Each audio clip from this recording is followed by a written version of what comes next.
కర్ణాటక సర్కార్ మహిళలకి ఎంత ప్రాధాన్యత ఇస్తుందో మనందరికీ తెలుసు. For instance free bus introduce చేయడం. ఈ ఫ్రీ బస్ని ఇంట్రడ్యూస్ చేయడం వల్ల చాలా రాష్ట్రాలు కూడా కర్ణాటక సర్కార్ని చాలా ఆదర్శంగా తీసుకున్నాయి. ఫర్ ఇన్స్టాన్స్ ఆంధ్రప్రదేశ్ సర్కార్ అవ్వచ్చు, తెలంగాణ సర్కార్ అవ్వచ్చు, ఆ పథకాలను ఇక్కడ వర్తింపజేసి మహిళలకి ఫ్రీ బస్ అనేది ఇంట్రడ్యూస్ చేసిండ్రు. అది బాగా హిట్ అయింది కూడా ఆ పథకం అనేది. ఇక విషయానికి వస్తే కర్ణాటక సర్కార్ ఇవాళ ఒక కీలక నిర్ణయం తీసుకుంది.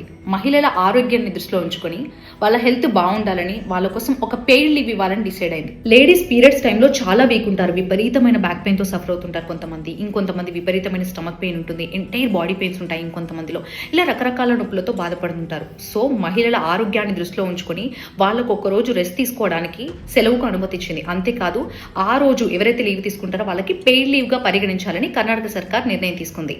ఇది not only for government employees, IT ఆర్గనైజేషన్లో వర్క్ చేసే వాళ్ళకి, ప్రైవేట్ సెక్టార్లో పనిచేసే వాళ్ళకి, గవర్నమెంట్ ఇండస్ట్రీలో పనిచేసే వాళ్ళకి అందరికీ కూడా ఈ పెయిడ్ లీవ్ అనేది తీసుకోవచ్చని చెప్తోంది కర్ణాటక సర్కార్. కర్ణాటక సర్కార్ తీసుకున్న ఈ నిర్ణయం పట్ల అక్కడి మహిళలు చాలా హర్షం వ్యక్తం చేస్తున్నారు. ఇలాంటి పెయిడ్ లీవ్స్ మనకు కూడా వస్తే బాగుండని మీరు అనుకుంటున్నారా? మీ కమెంట్ ఏంటో కామెంట్ బాక్స్లో కమెంట్ చేయండి.